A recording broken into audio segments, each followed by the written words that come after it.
Assalamualaikum warahmatullahi wabarakatuh. A'udzu billahi minasyaitonir rajim. Bismillahirrahmanirrahim. Alhamdulillah nahmaduhu wa nasta'inuhu wa nasta'dinuhu wa nastaghfiruh. Wa na'udzu billahi min shururi anfusina wa sayyiati a'malina. Man yahdihillahu fala mudilla lahu wa man yudlil fala hadiya lahu.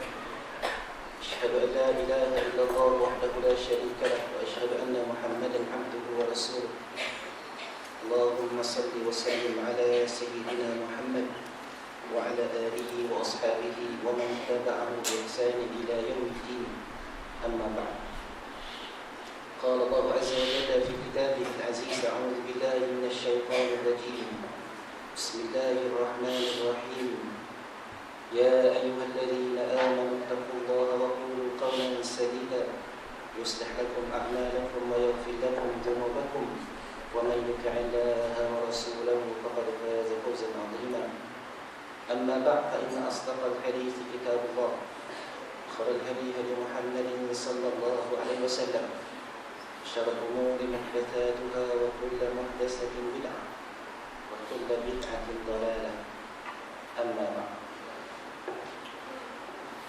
ke masjid dan imam dan para asatizah, ibu-ibu, bapa-bapa, hadirin dan hadirat mata Allah Subhanahu wa taala. Pertamanya kesyukuran kita wafatkan kepada Allah Subhanahu wa taala kerana dengan izin dan kurnia Allah Subhanahu wa taala dapat lagi bersama-sama kita melaksanakan tanggungjawab sebagai hamba Allah Subhanahu wa taala, berkumpul bersama-sama untuk meninggikan syiar agama Allah Subhanahu wa taala dan juga untuk memastikan bahawa segala perintah Allah Subhanahu wa taala dan segala larangannya kita patuhi, moga-moga kita menjadi hamba Allah Subhanahu wa taala yang bertakwa. Hadirin dan hadirat mata Allah Subhanahu wa taala sekalian, hadis Nabi sallallahu alaihi wasallam di mana yang dibicarakan oleh banyak ulama dalam memahami hadis Nabi sallallahu alaihi wasallam, di mana yang digariskan oleh Dr. Yusuf Al-Qaradawi. Dia ada kaedah dan juga ada caranya. Maksudnya kita dah bincangkan tentang sedikit berkenaan dengan kaedah dan cara untuk kita memahami hadis Nabi sallallahu alaihi wasallam. Yang pertamanya kata Dr. Yusuf Al-Qaradawi, berdasarkan kepada pandangan ulama, berdasarkan kepada mungkin kajiannya, berdasarkan kepada kesimpulan yang dibuat hasil daripada pembacaannya, dan begitulah juga pandangan ulama-ulama yang muktabar, bahawa sesungguhnya perkara pertama yang mesti dilakukan oleh seseorang untuk dia menggunakan hadis Nabi sallallahu alaihi wasallam hendaklah dia memastikan kewujudan dan kesahihan hadis tersebut. Ya. Itu di antara itu perkara pertama yang mesti dilakukan. Kita beramal, kita menggunakan hadis Nabi sallallahu alaihi wasallam. Kerana ibadah mesti ada dalil dan asasnya. Kita tidak boleh mendakwa sesuatu itu sebagai ibadah tanpa ada dalil dan asasnya. Itu kita maklumi. Kita juga tidak boleh mendakwa bahawa sesuatu amalan itu sebagai sunnah kecuali setelah kita mengetahui ia memang benar-benar daripada Nabi sallallahu alaihi wasallam. Jadi agama yang kita anuti, agama yang kita amalkan, agama yang kita sama-sama memperjuangkannya, meninggikan syiarnya adalah agama yang berteraskan kepada prinsip, iaitu prinsip kita mesti memastikan bahawa apa yang kita amalkan itu berasaskan kepada hadis Nabi sallallahu alaihi wasallam, dan hadis Nabi sallallahu alaihi wasallam itu adalah hadis yang sahih dan hadis yang benar-benar wujud. Sebab itu banyak ulama telah mengarang kitab-kitab. Kita juga biasa mendengar hadis-hadis yang dibaca oleh tuan-tuan para ulama, yang kebanyakannya memang kita akui bahawa semua hadis-hadis yang mereka baca mempunyai asasnya sahih wujud. Di antara kitab yang dikarang oleh ulama besar, Imam Muslim rahimahullah, yang meninggal dunia pada tahun 261 Hijrah, dah lama, iaitu Imam Muslim rahimahullah, yang dikatakan bahawa dia adalah murid kepada Imam Bukhari rahimahullah, yang wafat pada tahun 256 Hijrah. insya-Allah kita akan membaca beberapa hadis Nabi sallallahu alaihi wasallam. Atas dasar kita mengetahui bahawa semua yang diletakkan oleh Imam Muslim dalam kitabnya Sahih Muslim adalah hadis-hadis yang sahih yang telah disepakati oleh ulama, maka kita telah melaksanakan prinsip yang pertama, iaitu kita memastikan bahawa kewujudan dan kesahihan hadis Nabi sallallahu alaihi wasallam. Tinggal lagi dua prinsip sahaja, sama ada kita melaksanakannya ataupun tidak. Prinsip yang kedua, kata Yusuf Al-Qaradawi, mestilah memahaminya berdasarkan kepada kefahaman ulama, berdasarkan kepada kefahaman yang sahih. Barulah kita tidak menyeleweng dalam memahami hadis Nabi sallallahu alaihi wasallam. Dengan sebab itu kita akan cuba sedaya upaya melihat hadis Nabi sallallahu alaihi wasallam yang dikumpulkan oleh Imam Muslim rahimahullah berdasarkan kepada huraian Imam Nawawi rahimahullah yang mensyarahkan hadis sahih Imam Muslim rahimahullah. Sebelum kita masuk kepada hadis-hadis berkenaan dengan adab, saya memilih hadis-hadis berkenaan dengan adab. Imam Muslim rahimahullah sebelum meletakkan beberapa hadis Nabi sallallahu alaihi wasallam, sebelum memulakan hadisnya dengan Kitabul Iman, kitab ini besar, ada lebih kurang dalam 7,000 hadis, 6,000 ke 7,000 hadis. Mula hadis itu dimulakan dengan Kitabul Iman, hadis-hadis yang bicarakan tentang iman. Apakah dia iman? Apakah dia pecahan-pecahan iman? Apakah dia perkara-perkara yang Nabi kata tidak beriman seorang daripada kamu, sehinggalah dia melakukan sedemikian dan sedemikian? Apakah dia perkara-perkara yang menyebabkan seorang itu masuk neraka ataupun masuk syurga? Semua itu dikumpulkan oleh Imam Muslim rahimahullah dalam kitab yang dinamakan Kitabul Iman. Itu kitab yang pertama hadis-hadis yang wujud dalam Sahih Imam Muslim rahimahullah. Tetapi sebelum Imam Muslim memulakan kitabnya dengan Kitabul Iman, dia ada muqaddimah, dia ada pendahuluan, dia ada prakata, dia ada menguraikan sesuatu yang kita namakan sebagai muqaddimah, iaitu muqaddimah pendahuluan yang mengandungi beberapa prinsip penting dalam kita berurusan dengan hadis Nabi sallallahu alaihi wasallam. Saya ingin membawa satu bab daripada muqaddimah ini, iaitu Imam Muslim rahimahullah membawa bab taghlid al-kadhib ala Rasulillah sallallahu alaihi wasallam, iaitu bab kerasnya ancaman, kerasnya amaran al-kadhib, berdusta ke atas Rasulullah sallallahu alaihi wasallam. Imam Muslim rahimahullah membawa beberapa hadis Nabi sallallahu alaihi wasallam berkenaan dengan betapa beratnya ancaman orang yang berdusta ke atas Nabi sallallahu alaihi wasallam. Antaranya Imam Muslim rahimahullah membawa dengan sanadnya An Ali radhiyallahu anhu qala Rasulullah sallallahu alaihi wasallam la takdzibu alayya fa innahu man yakdzibu alayya yalijun nar atau kama qala sallallahu alaihi wasallam. Itu hadis yang pertama, iaitu daripada Ali bin Abi Talib radhiyallahu anhu, seorang sahabat Nabi sallallahu alaihi wasallam yang masyhur, khalifah Rasulullah sallallahu alaihi wasallam yang keempat, sepupu Nabi sallallahu alaihi wasallam, sahabat yang berada di bawah didikan Rasulullah sallallahu alaihi wasallam, menantu Rasulullah sallallahu alaihi wasallam. Banyak sangat fadilat, kelebihan Ali bin Abi Talib radhiyallahu anhu, sehingga pernah satu peperangan Rasulullah sallallahu alaihi wasallam pernah berkata, sebelum berlakunya perang, Rasulullah sallallahu alaihi wasallam bersabda, la'u'tiyanna rayah, kata Nabi sallallahu alaihi wasallam, esok aku akan bagikan panji perang ini kepada seseorang, yuhibbullah wa rasuluh, yang dia Allah sayangkan dia, Rasul juga sayangkan dia, dan dia juga sayangkan Allah dan Rasul, kata Rasulullah sallallahu alaihi wasallam. Maka kata Umar bin Al-Khattabi radhiyallahu anhu, kata Umar radhiyallahu anhu, kata dia, aku tidak pernah nak meminta jawatan, aku tak pernah nak jadi ketua kecuali pada hari itu. Sebab aku dengar orang yang akan diberikan raya ini, orang yang akan diberikan panji ini, orang yang Rasulullah SAW akui Allah dan Rasulnya sayang kepadanya, dan dia juga sayangkan kepada Allah dan Rasulnya. Maka kata Umar bin Al-Khattabi radhiyallahu anhu, aku hari itu amat bersungguh-sungguh supaya akulah yang akan dipilih oleh Rasulullah SAW.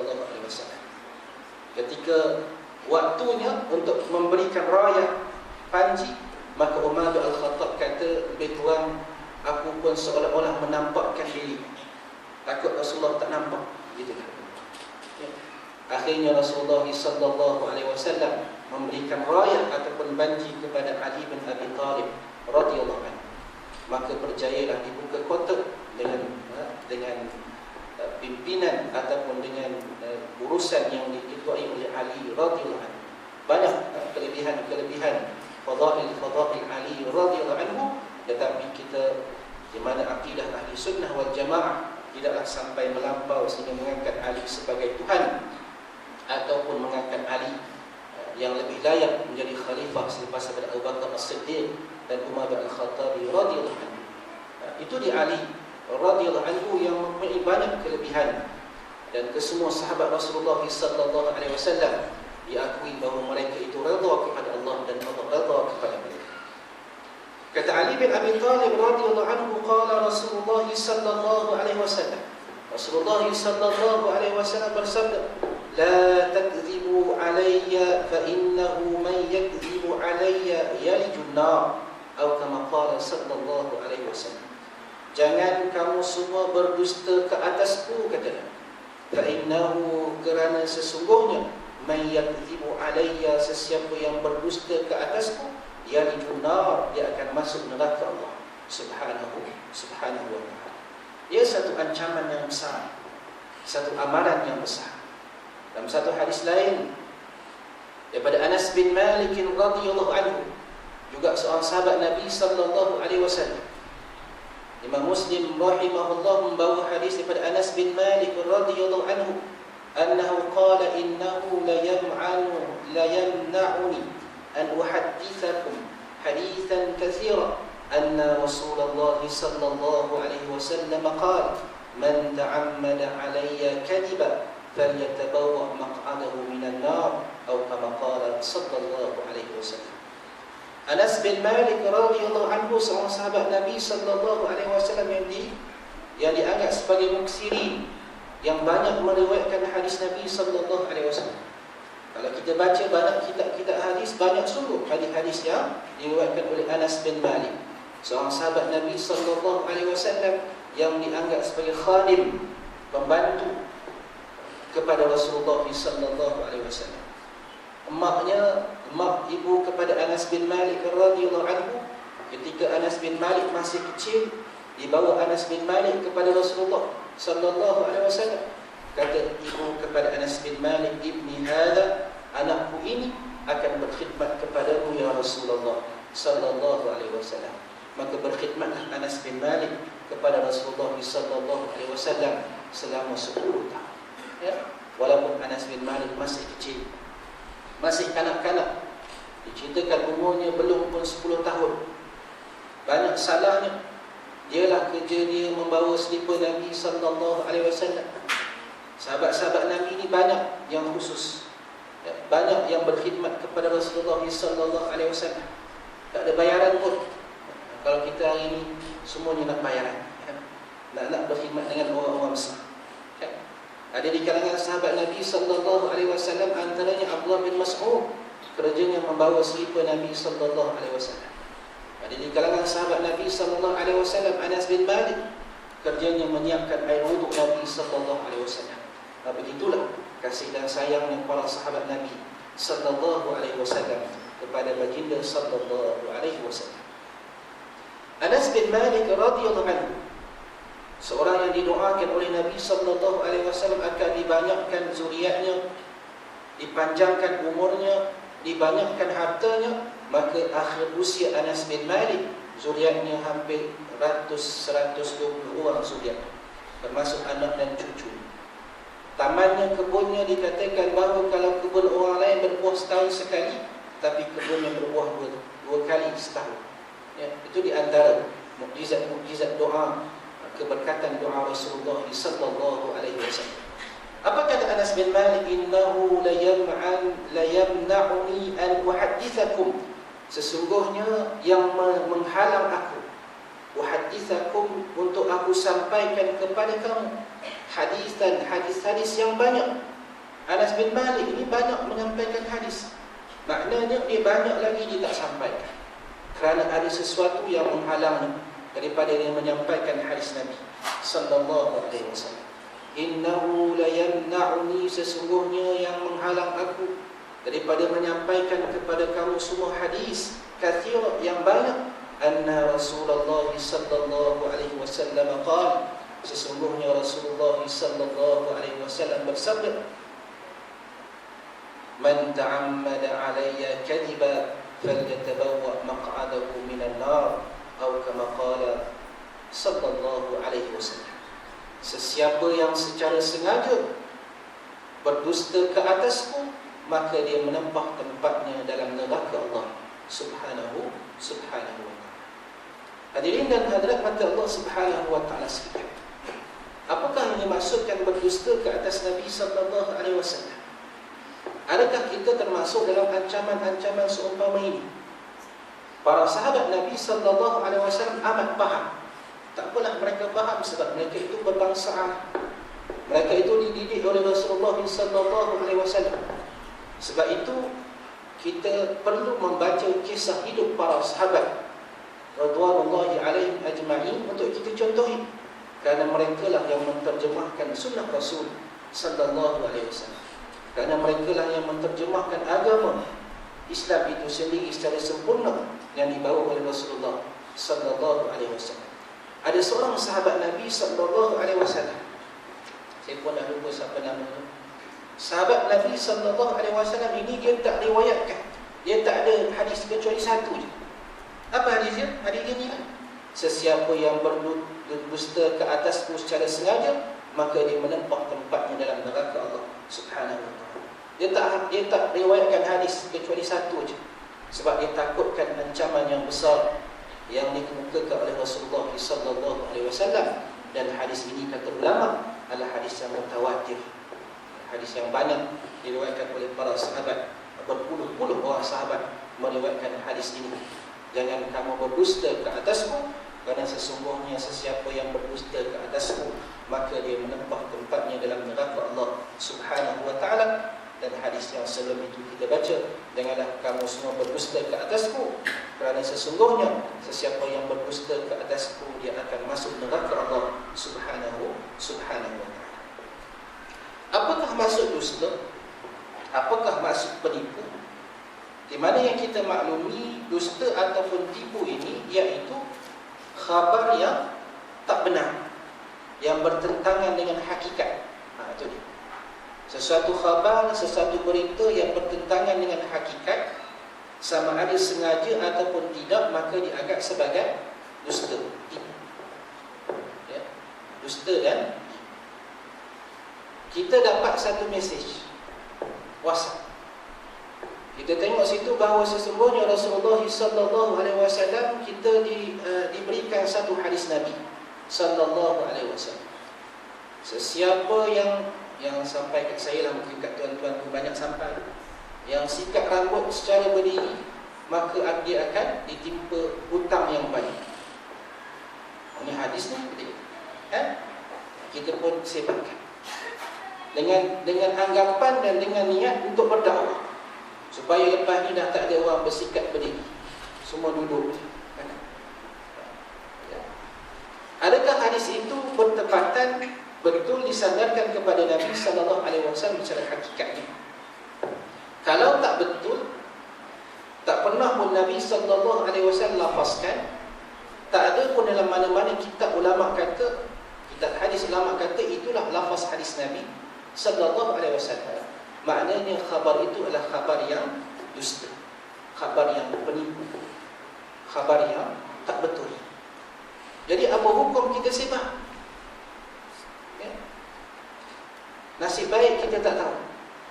Man kadhiba alayya muta'ammidan, kata Nabi sallallahu alaihi wasallam.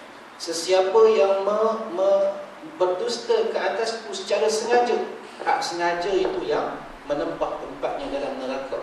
Subhanahu wa ta'ala. Tak sengaja, kita tak payah belajar lah, senang, tak masuk neraka. Sampai hadis saya tak tahu belakang, salah juga. Tak boleh.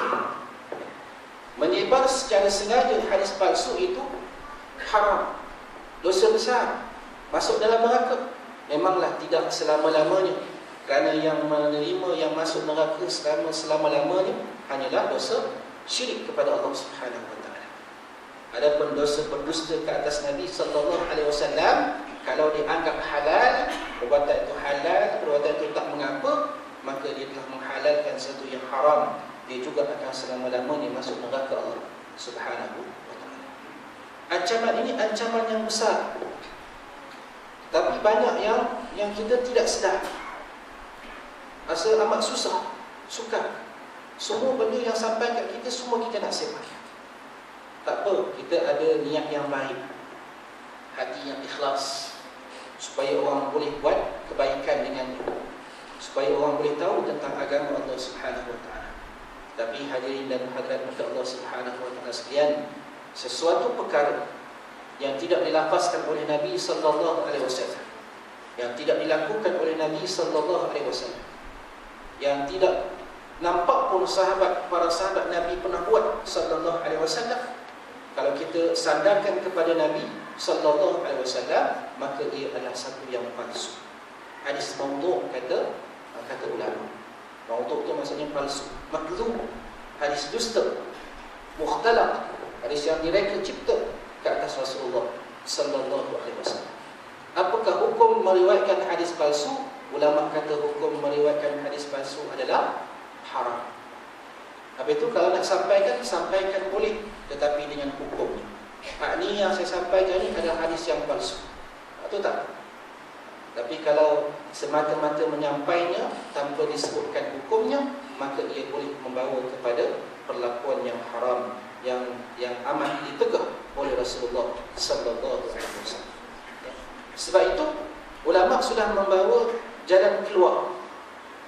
Kalau kita dapat mana-mana hadis, kalau dapat dekat kita mesej yang baik, kita tahu dia baik, sesiapa, contohlah ya, saya pun tak tahu lah ni hadis ke tak, sesiapa yang membaca surah Al-Kawthar, itu juga ada SMS kan, 1000 kali, maka dia, kalau dia di penjara, dia akan terlepas daripada penjara, rezeki akan datang kepada dia.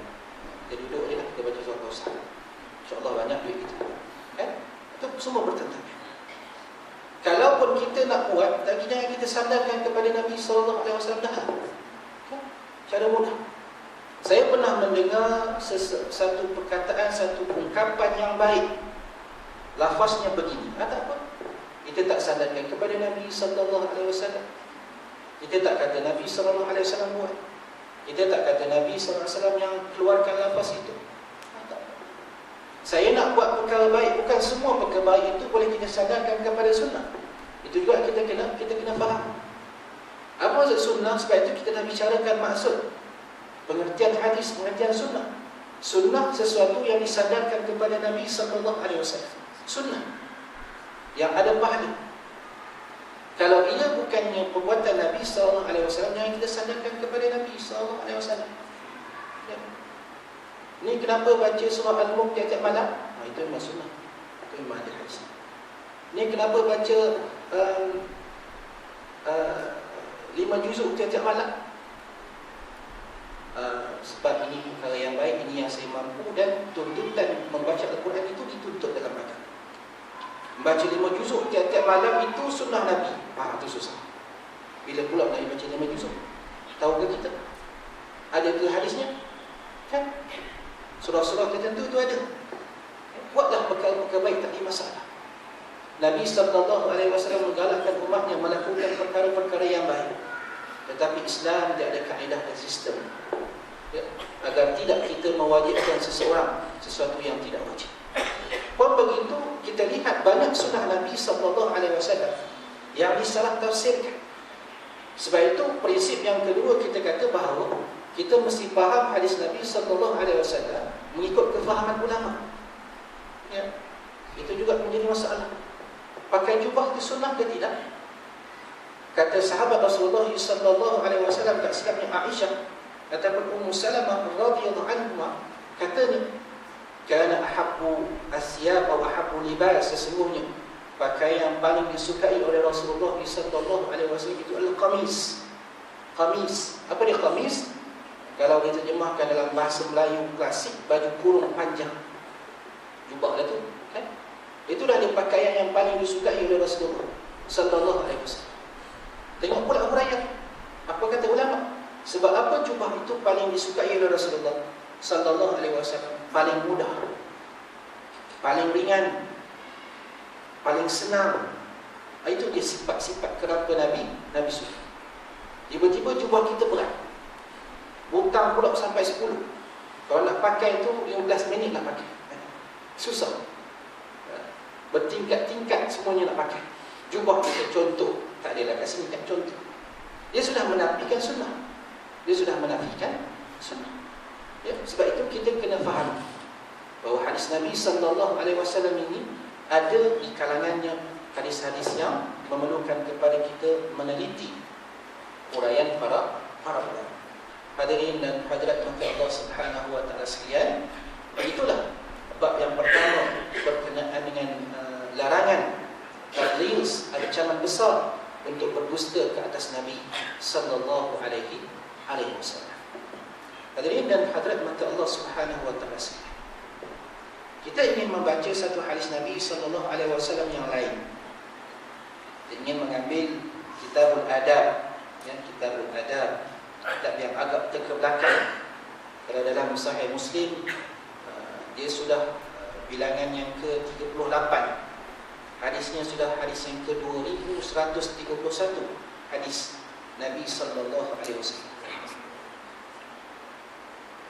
Bab yang pertama, babun nahi 'an at-takanni bi Abil Qasim wa bayan ma yustahabbu min al-asma' atau kama qala Imam An-Nawawi rahimahullah.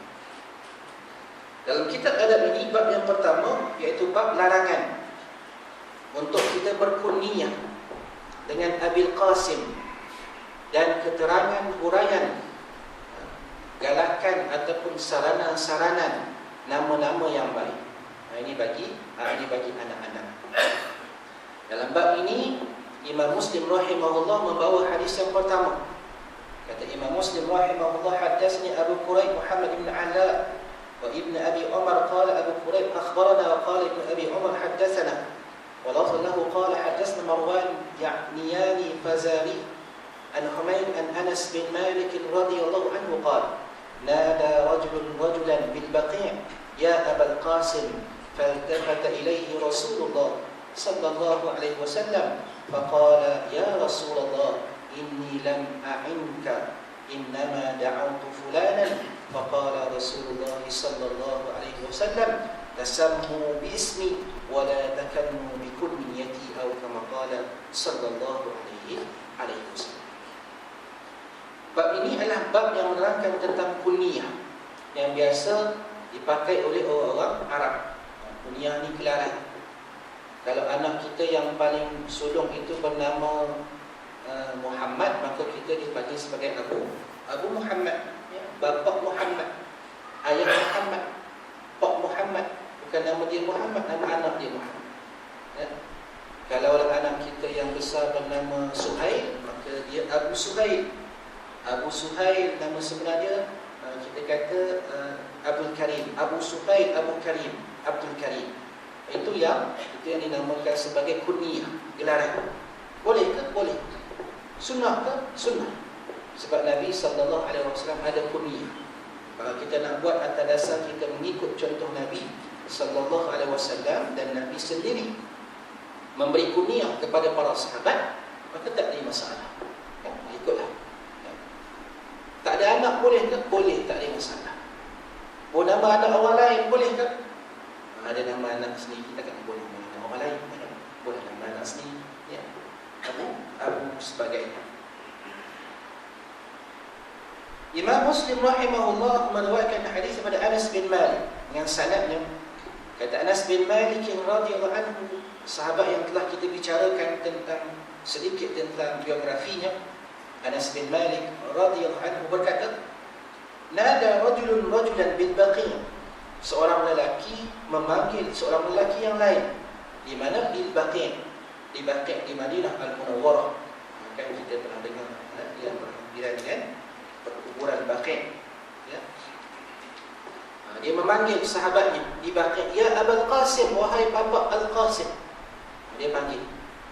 Rupa-rupanya ketika mana dia memanggil, Rasulullah SAW ada berhampiran di situ.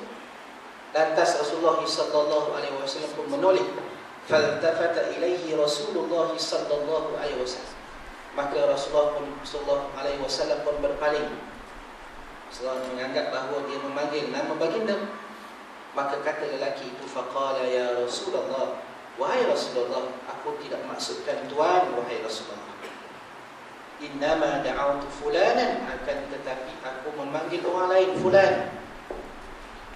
Maka Rasulullah SAW pun bersabda, tasammu bismi wa la takannu bikunyati. Namakanlah dengan nama aku, kata Nabi sallallahu alaihi wasallam, yakni Muhammad, wa la takannu bikunyati, dan janganlah kamu menggelar kunyah dengan sama serupa kunyah. Bapa Qasim, Abul Qasim, contohnya kan, seolah-olah larangan daripada Nabi sallallahu alaihi wasallam. Ya. Jelas daripada hadis ini Nabi sallallahu alaihi wasallam menyatakan bahawa seseorang itu harus baginya untuk menamakan dengan nama seumpama nama Nabi Muhammad sallallahu alaihi wasallam. Nabi Muhammad ada berapa nama? Ada riwayat hadis menyatakan bahawa ada 5. Kan, yang nama yang kita masyhur, kita tahu namanya Muhammad, wa Ahmad, wal Mahi, wal Hashim, wal Aqib. Itu antara nama-nama Nabi sallallahu alaihi wasallam. Tetapi nama yang masyhur yang kita sedia maklum adalah dengan nama Muhammad. Tasammu bismi. Berilah nama dengan namaku, tak ada masalah. Tiba-tiba ada budak hadis palsu. Banyak sungguh hadis palsu. Ya, banyak. Sesiapa yang menamakan anaknya dengan nama Muhammad, sesiapa yang namanya nama Muhammad ataupun Ahmad, maka dia tidak akan disentuh oleh api neraka. Nak dengar tak? Ada hadis.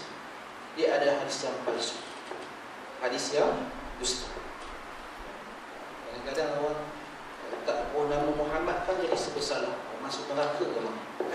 Dia pun nama Muhammad. Wala takannu bikunyati, dan janganlah kamu menggelar dengan gelaranku. Wala, dan jangan. Ulama berbeza pandangan kepada hukum menggelar dengan gelaran Abul Qasim. Orang zaman sekarang anak dia tak ada nama Qasim kan? Kita tak ada nama Qasim. Ini nama-nama klasik. Tak pakai nama Qasim. Tak apa. Tapi orang zaman sekarang ni dah semakin jadi orang dulu. Dia dah kembali nama-nama dulu. Kan? Dah ada dah nama-nama Melayu sikit. Dan nama-nama pelik-pelik pun dah ada dah. Dia bagi nama, baru dia tanya ustaz, apa maknanya? Susahlah kita mencari makna pula. Orang tanya dulu, baru bagi nama. Tak, saya dah bagi nama begini, apa maknanya? Susah pula kita nampak kamus. Tak apalah, dah bagi buat macam mana? Ya? Cuma di sana ada sunnah Nabi sallallahu alaihi wasallam. Kita akan baca, diizinkan Allah Subhanahu wa taala dalam waktu-waktu yang akan datang. Nama-nama yang buruk ini boleh diubah. Ya? Sunat mengubah nama-nama yang buruk kepada nama-nama yang baik, dan nama-nama yang dilarang oleh Nabi sallallahu alaihi wasallam. Di kalangan ulama berbeza pandangan tentang hukum kunyah. Ya, hukum kunyah. Kita mengambil sedikit perbezaan di kalangan ulama. Ya. Mungkin agak berat, tapi kita mengambil sedikit pandangan ulama. Pandangan mazhab Syafi'i. Ini mazhab kita, mazhab Imam Syafi'i. Kata Imam Nawawi, yang disyarah yang diuraikan oleh Imam Nawawi. Kata Imam Nawawi, ulama berbeza pandangan pada masalah menamakan ataupun menggelar seseorang dengan gelaran seperti gelaran Rasulullah sallallahu alaihi wasallam Abul Qasim. Sebab apa? Sebab anak lelaki Rasulullah sallallahu alaihi wasallam yang paling tua Qasim. Maka Nabi sallallahu alaihi wasallam digelar sebagai Abul Qasim. Ya. Mengikut pandangan mazhab Syafi'i dan ahli zahir, tidak halal, tak boleh kita menggelar dengan gelaran Abul Qasim. Sama ada nama kita Muhammad ataupun tidak. Ya. Nama ayahnya Muhammad, nama anaknya Qasim, maka dia pun digelar Abul Qasim. Maka mengikut pandangan mazhab Syafi'i, tak boleh. Tak. Ya. Ada pandangan yang menyatakan bahawa larangan tadi sudah mansuh. Ada juga. Ada pandangan yang menyatakan bahawa ini pandangan jumhur. Pandangan jumhur kata pada zaman ini boleh dah. Sebab dia ada sebab. Nabi melarang sebab apa? Sebab sama dengan gelaran Nabi sallallahu alaihi wasallam zaman dulu, ketika Nabi sallallahu alaihi wasallam masih hidup. Tetapi bila baginda sallallahu alaihi wasallam wafat, dia sudah tidak ada kekeliruan. Kita panggil pun bukannya kita memanggil Nabi sallallahu alaihi wasallam. Maka jumhur ulama, antaranya Imam Malik, mazhab Maliki, fuqaha al-amsar, salaf wal khalaf, menyatakan bahawa harus menamakan, menggelarkan bi Abil Qasim bagi setiap orang. Kata pandangan jumhur. Itu di antara pandangan-pandangan. Ada yang menyatakan bahawa makruh, ya, bukan haram tetapi makruh. Ada yang menyatakan bahawa siapa nama Muhammad tak boleh. Kalau bapa nama Muhammad, dia tak boleh digelar Abu Qasim. Kalau nama lain boleh. Macam-macam lah. Mengikut pandangan ulama. Ya, itu hukum yang dinyatakan oleh ulama berkenaan dengan memanggil seseorang, menggelar seseorang dengan gelaran Abul Qasim. Antaranya juga hadis Nabi sallallahu alaihi wasallam yang diriwayatkan oleh Ibnu Umar radhiyallahu anhu, juga seorang sahabat Nabi sallallahu alaihi wasallam yang masyhur, Ibnu Umar. Siapakah dia Ibnu Umar? Ibnu Umar adalah anak kepada Umar bin Al-Khattab radhiyallahu anhu. Abdullah bin Umar namanya. Itu dia Ibnu Umar radhiyallahu anhuma. Ibnu Umar radhiyallahu anhuma ini masih lagi kecil ketika peperangan Badar. Masih kecil. Maksudnya belum pun berumur 14 ataupun 15 tahun. Ibnu Umar radhiyallahu anhu, seorang sahabat Nabi sallallahu alaihi wasallam yang amat hendak mencontohi baginda sallallahu alaihi wasallam. Azan. Qul hadza astaghfirullah wa lakum assalam.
حي على الصلاة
Bismillah, alhamdulillah, wa ala alihi wa sahbihi wa man wala, amma ba'd.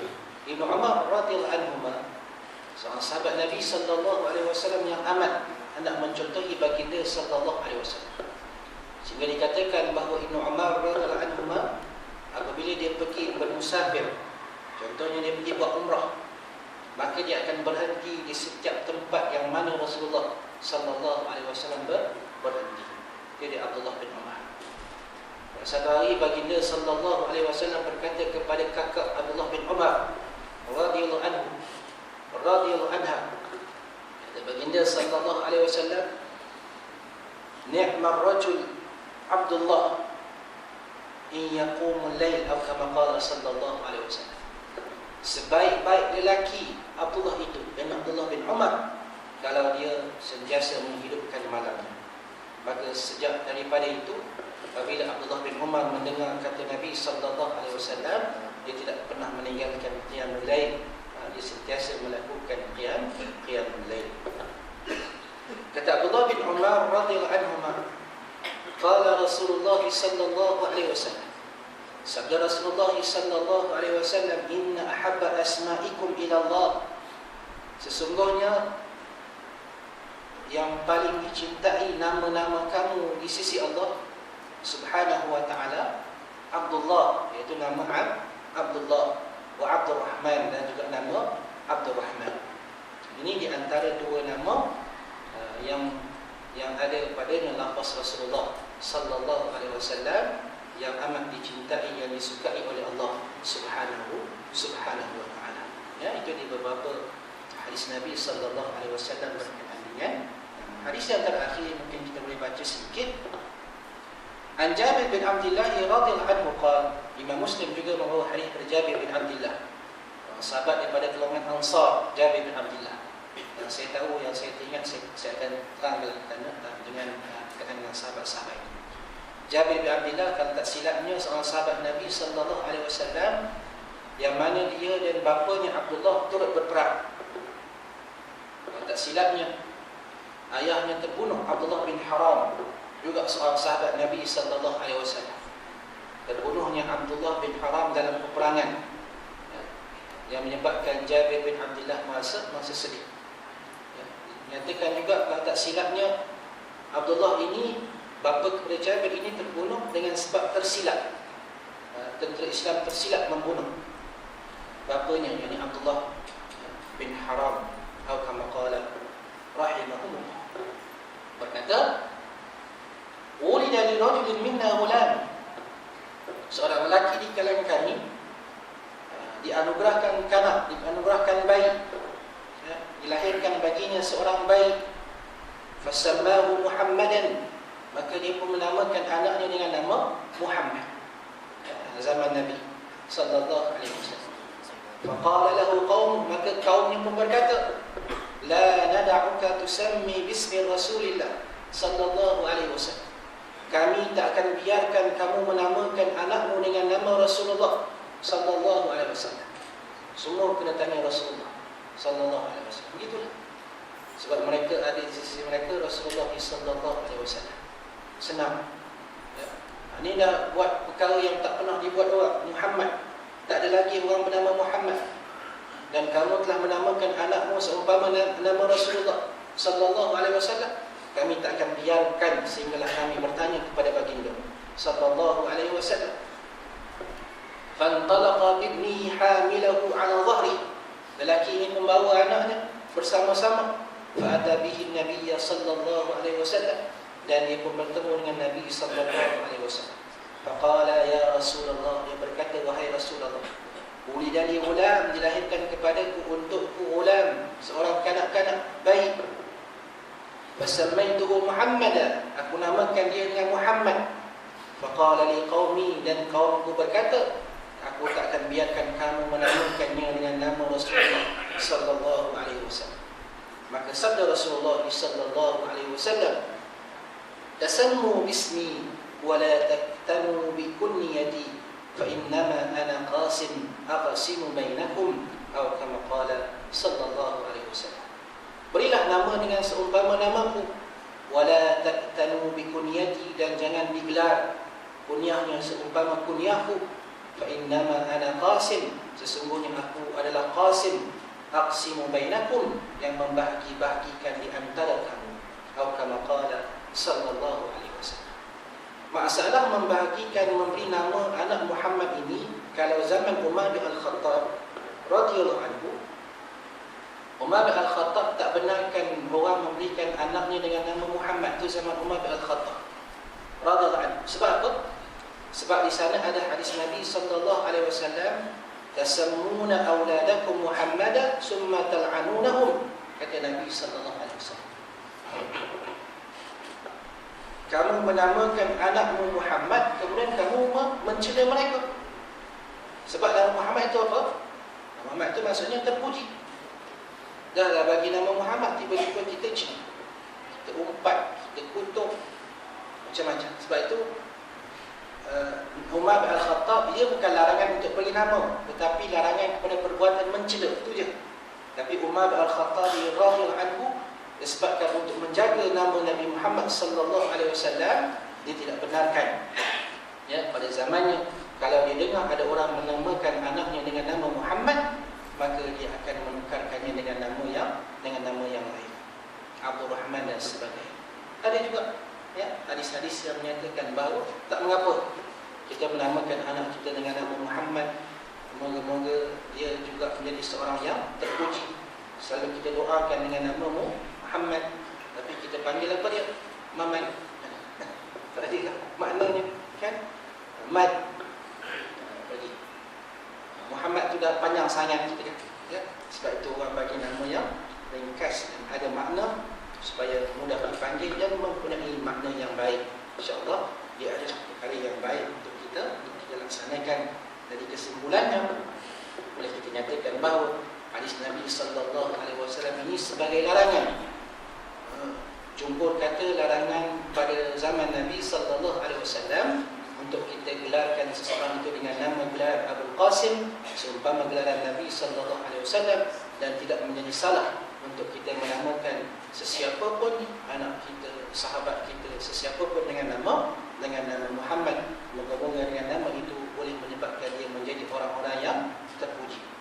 Itulah perkara-perkara yang dapat kita ambil pada malam ini berkaitan dengan hadis Nabi sallallahu alaihi wasallam. Kita mengambil bahagian pertama berkaitan dengan muqaddimah Imam Muslim, dan seterusnya kitab-kitabul adab, ma yustahab min al-asma, ataupun bayan nahi 'anil takanni, larangan daripada berkunyah dengan Abul Qasim, wa bayan, dan keterangan ma yustahab, apa yang digalakkan daripada nama-nama yang disukai oleh Allah Subhanahu wa taala. Segala baik kepada Allah Subhanahu wa taala, segala Quran dan Quran sendiri. Aqulu qawli hadza, astaghfirullah li wa lakum wa lisa'iril muslimin wal muslimat. Wassalamu alaikum warahmatullahi wabarakatuh. A'udzu billahi minasyaitonir rajim. Bismillahirrahmanirrahim. Alhamdulillahi rabbil alamin, wassalatu wassalamu ala asyrafil anbiya'i wal mursalin wa ala alihi wa sahbihi ajma'in. Allahumma ij'al jam'ana hadza jam'an marhuman wa farqana min ba'dihi farqan ma'suma wa la taj'al lahum fina wa la ma'ana min isma'a shaqiyan wa la maghfuran wa la mahruma. Rabbana atina fid dunya hasanah wa fil akhirati hasanatan wa qina adzaban nar. Sallallahu ala sayyidina Muhammad wa ala alihi wa sahbihi ajma'in. Walhamdulillahi rabbil alamin.